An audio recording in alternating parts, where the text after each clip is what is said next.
আসসালামু আলাইকুম এভরিওয়ান। আসলে আজকের যে বিষয়টা আমি বলার জন্য লাইভে এসেছি, আমার আমার কাছে মনে হয়েছে যে এই বিষয় নিয়ে আমাদের সবার কথা বলা উচিত।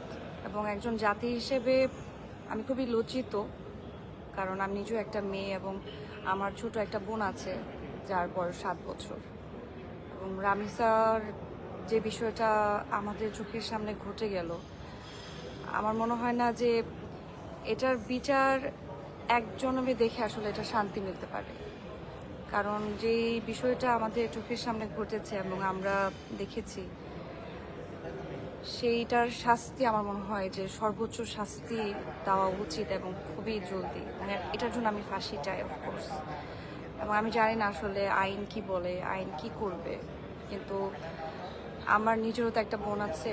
আমার বোনও স্কুলে যায়। আমার বোনটাও যখন ইউনিফর্ম পরে বাসা থেকে আমার মাকে বিদায় দেয়, আমাকে বিদায় দেয়, আমরা অপেক্ষা করে থাকি যে আমার বোনটা কখন বাসায় ফিরবে।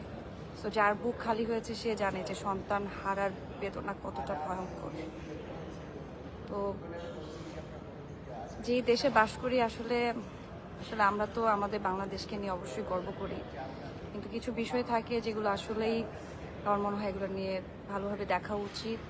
এবং রামিসার যে বিষয়টা ঘটে গেছে সেটা নিয়ে আসলে সর্বোচ্চ বিচার করা উচিত আমার বলে মনে হয়।